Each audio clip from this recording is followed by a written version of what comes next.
why do you fall off the fucking wagon? Why can't I continue with this routine? Going to the gym, being better, waking up early, eating the right foods. It's because 더 나은 사람으로 변하겠다고 아무리 굳게 다짐하고 되뇌어도 결국 스스로 타협하며 무너지고 원점에서 나아가지 못하는 이유는 무엇일까요? 통념과는 다르게 발전과 실패는 의지의 차이보다 지식의 차이에 더 큰 영향을 받습니다. 그리고 그 단순한 사실 몇 가지를 아는지 모르는지에 따라 10년 후 여러분은 완전 다른 사람이 되어 있을 수도 있죠. 영상이 별 도움이 안 된다면 10분 낭비할 뿐이지만 어쩌면 수많은 유튜브 영상들 중 오늘 당신을 찾아온 이 영상이 앞으로의 10년을 바꿔버릴 계기가 될지도 모릅니다.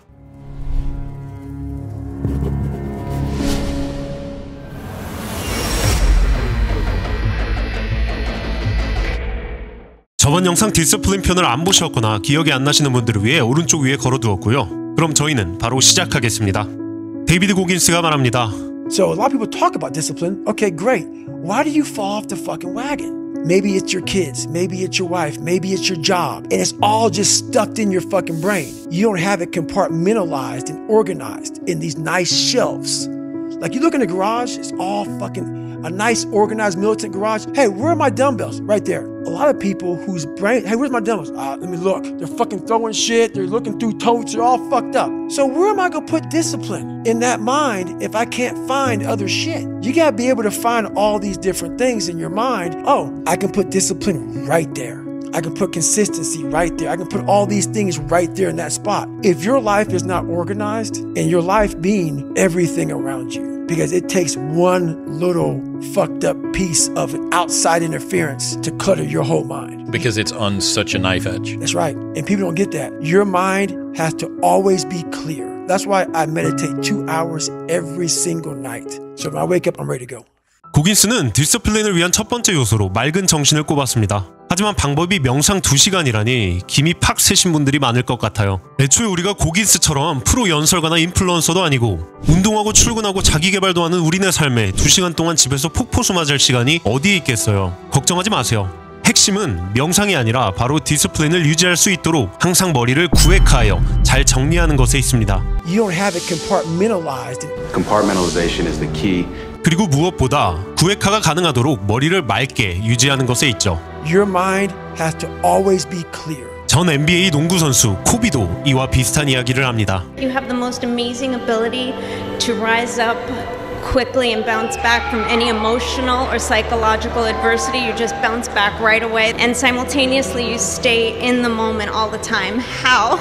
And to me, it's a very easy choice. You can either let the situation continue to affect you, or you can win at something. So if you're struggling in this area, you don't want to struggle in this area too. So you want to try to compartmentalize your emotions and focus on what you're doing at that moment in time. And you'll find that when you do that, it brings peace to other aspects of your life as well. There you go. 하지만 여기서 문제가 발생합니다. 순간순간 정해진 목표에 몰입하고 머릿속을 맑게 유지하려고 해도 뇌에 뿌연 안개가 낀 것처럼 도무지 집중할 수가 없습니다. 생각도 많고 재밌는 것도 많고 걱정도 많고 할 일도 많습니다. 아마 이 영상을 한 번에 끝까지 보실 수 있는 분도 많지 않을 겁니다. 화면 위에 뜨는 알람이나 오른쪽에 나오는 관심 영상이 여러분의 주의를 낚아채려고 하니까요. 난 왜 몰입을 못하지? 내 그릇이 너무 작은 건가? 이렇게 자책하기엔 하루를 쪼개 살면서 사업, 일, 운동을 병행하며 하이 퍼포먼스를 내는 허슬러들 또한 이런 증세를 자주 호소합니다. 이렇게 머리에 무언가 낀 것처럼 명료하지 않고 뒤죽박죽인 상태를 브레인 포그라고 부릅니다. 브레인 포그가 지속되면 시간이 지날수록 원하는 성과에서 점점 멀어지고 스스로를 좀먹으며 결국 되돌아갈 수 없는 상태가 되어버리고 맙니다. 아무런 얘기만 했는데요. 저희는 그 강을 건너지 않을 거니까 굳이 더 알아볼 필요 없겠죠? 다시 본론으로 돌아갑시다. 아까 맑은 정신을 만들기 위한 해결책이 꼭 명상뿐만은 아니라고 했는데요. 그렇다면 어떤 방법들을 통해서 브레인 포그를 없애고 맑은 정신을 만듦으로써 디서플린의 기반을 구축할 수 있을까요? 모든 해결책은 원인으로부터 나옵니다. 지금부터 비어맨과 함께 브레인 포그의 원인과 이에 따른 해결책을 알아보시죠.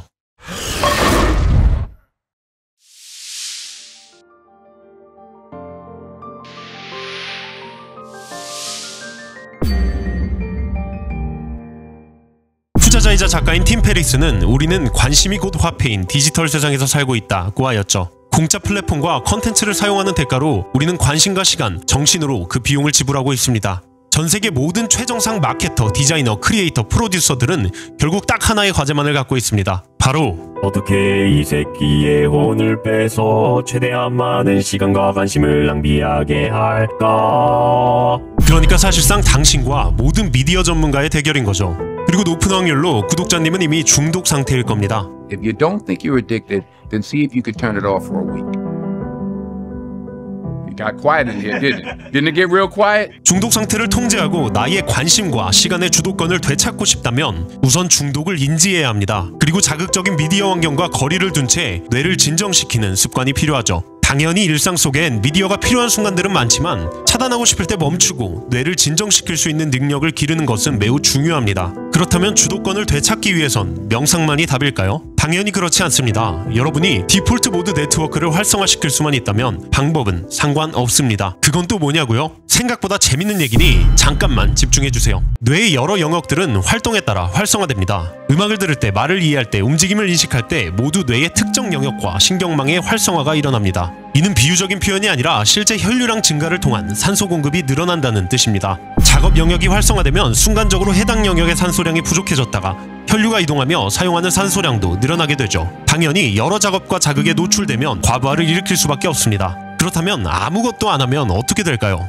뇌의 전원이 꺼져버릴까요? 아닙니다. 신경과학자 마커스는 fMRI 연구로 아무런 작업도 수행하지 않는 휴식 상태의 뇌 활동을 관찰하였습니다. 실험 참가자들은 예상과는 다르게 아무것도 하지 않을 때 공통적으로 특정 신경망의 활성화를 일으키고 있었습니다. 맞습니다. 그게 바로 디폴트 모드 네트워크였습니다. 디폴트 모드 네트워크, 줄여서 DMN은 뇌의 여러 영역이 서로 상호작용하며 활성화되는 신경망으로 특히 외부 세계와의 상호작용이 줄어들거나 내부적인 사고에 집중할 때 활성화됩니다. 우울과 불안 감소는 물론 창의력, 통찰력 개선, 자아 형성 등에 순영향을 끼친다는 연구 결과들이 있지만 무엇보다도 다양한 작업과 자극에 노출되어 있던 뇌를 가라앉혀주는 역할을 합니다. 여담이지만 알츠하이머의 주 증상이 DMN의 연결성 저하로 인한 기억력 감소와 인지기능 저하입니다. 말 그대로 DMN은 맑은 정신으로 만들어주는 열쇠라고 할 수 있죠. 마찬가지로 명상, 요가 등을 할 때도 이 DMN이 활성화됩니다. 제가 하려는 말에 감이 오시는 분들도 있을 겁니다. 결론은 맑은 정신을 위해 꼭 명상을 할 필요도 없고 꼭 새벽 5시에 일어나서 아무도 없는 길을 뛰어야 하는 것도 아니고 얼음물 수련을 해야 하는 것도 아니고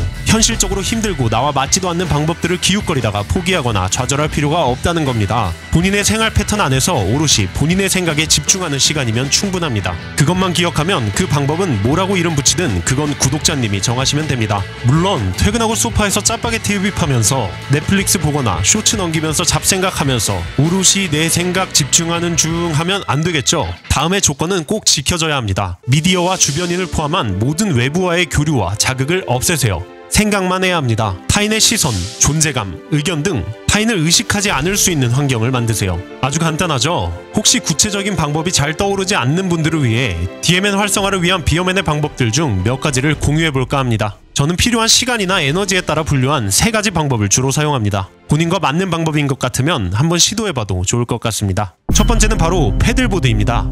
생각보다 배우기도 쉽고 삼면이 바다인 한국에선 접근성도 좋죠. 노를 저어 먼 바다까지 끊임없이 갑니다. 약간의 간식과 물만 챙겨서요. 1시간만 노를 저어도 어느새 모든 소리가 사라지고 그냥 둥둥 떠다니면서 고요한 바다를 표류할 수 있습니다. 그렇게 주구장창 있다가 일몰 직전에 해안으로 돌아오고 일몰을 보면서 일기를 씁니다. 마음먹고 시간을 내서 스스로를 돌아보고 앞으로를 준비하는 시간을 가질 때 종종 하는 루틴입니다. 정말 여담이지만 한 번은 말리포에서 토종 돌고래 상괭이와 조우한 적도 있습니다. 좋은 방법이지만 시간과 노력이 많이 든다는 단점이 있죠. 두 번째 방법은 일상에서 사용할 수 있는 방법입니다. 매우 간단한데 그냥 불을 끄고 욕조에 물을 받아놓고 생각에 잠기는 것입니다. 처음엔 심심해지거나 머릿속에 이런저런 생각과 소음이 조급하게 스쳐 지나가는데 시간이 좀 지나면 머리가 진정되고 소음이 줄어드는 것이 느껴지죠. 이건 저의 팁인데 그 상태에서라도 혹시 아이디어가 떠오르면 잠깐 욕조에서 나오는 한이 있더라도 핸드폰에 간단하게 꼭 적어놓습니다. 웃기긴 하지만 그렇지 않으면 욕조에 있는 나머지 시간 모두 그걸 까먹지 않으려고 신경 쓰며 보내게 되거든요. 세 번째 방법은 한치의 여유도 없을 때 사용하는 방법인데요. 바로 대중교통이나 차로 이동할 때 차분한 영화 음악을 듣는 것입니다. SNS나 유튜브, 강렬한 사운드의 음악을 듣는 것보다 머리가 훨씬 차분해지고 생각들이 잠잠해지죠. 그 와중에 사람들의 표정이나 행동을 보면서 영감이 떠오르기도 하고 가만히 생각에 잠기기도 합니다. 도착할 때쯤엔 훨씬 집중 가능한 상태가 되어 있죠. 바쁜 시기를 보낼 때 진짜 효율적으로 활용할 수 있는 방법입니다. 혹시라도 음악 추천받고 싶은 분들이 있다면 댓글을 남겨주시면 플레이리스트를 공유하도록 하겠습니다. 이외에도 야간 산행, 아쿠아리움 물멍 등 애용하는 방법들이 있지만 아까 강조했듯이 제가 말한 조건만 지켜진다면 그 안에서 각자의 방법을 찾으시면 됩니다. 브레인포그의 두 번째 원인은 바로 anxiety cost, 즉 불안 비용입니다. Anxiety cost to me is the wasted mental effort that you go through obsessing over something when you could fix it quite easily by just doing it.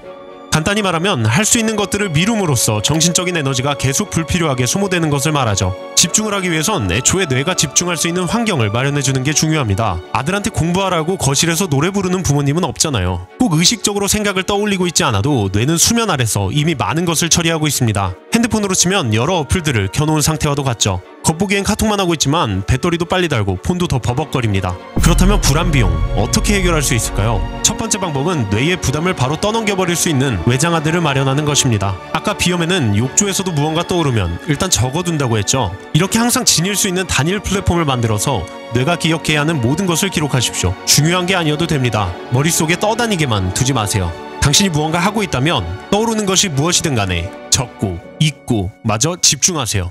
나중에 결국 안 하더라도 적어도 현재 이런 소모적인 굴레에서 벗어날 수 있습니다. 오늘은 불안 비용의 서두를 열었습니다만 영상의 내용이 길어지는 관계로 영상은 여기서 마치려고 합니다. 다음 영상에서는 불안 비용을 줄이는 효율적이고 전문적인 방법에 대한 내용이 준비되어 있습니다. 그리고 이는 영상 초반에 다뤘던 구획화와 관련이 깊은 내용이기도 합니다. 마지막으로 한 가지 드리고 싶은 말씀은 아마 이 영상을 보시는 많은 분들이 이미 이런 문제들을 해결하기 위해 여러 시도들을 하셨을 거고 지치셨을지도 모릅니다. 하지만 명심하세요. 발전하는 것 또한 훈련이고 성과가 있는 과정입니다. 상태의 미학을 기억하십시오. 우리의 목표는 어느 지점이 아니라 여정 그 자체이고 그러한 측면에서 수많은 시도와 실패 또한 발전 그 자체일 뿐입니다. 자기개발이라는 이름으로 그럴듯한 용어와 이론들이 많지만 결국엔 몇 개나 내 습관과 깨달음으로 만들 수 있는가를 결정짓는 자신과의 싸움입니다. 못하는 이유를 찾는 사람들은 쭉 해내지 못할 것이고 되는 이유를 찾는 사람은 언젠가는 되게 할 것입니다. 그리고 그 되는 이유를 하나씩 늘려나가는 게 여러분들의 가장 멋있는 모습이라고 생각합니다. 오랜만에 영상 봐주셔서 감사하고 비염에는 금방 또 다음 영상으로 돌아오도록 하겠습니다. 여기까지 어제보다 더 나은 당신을 위한 채널 비염맨이었습니다.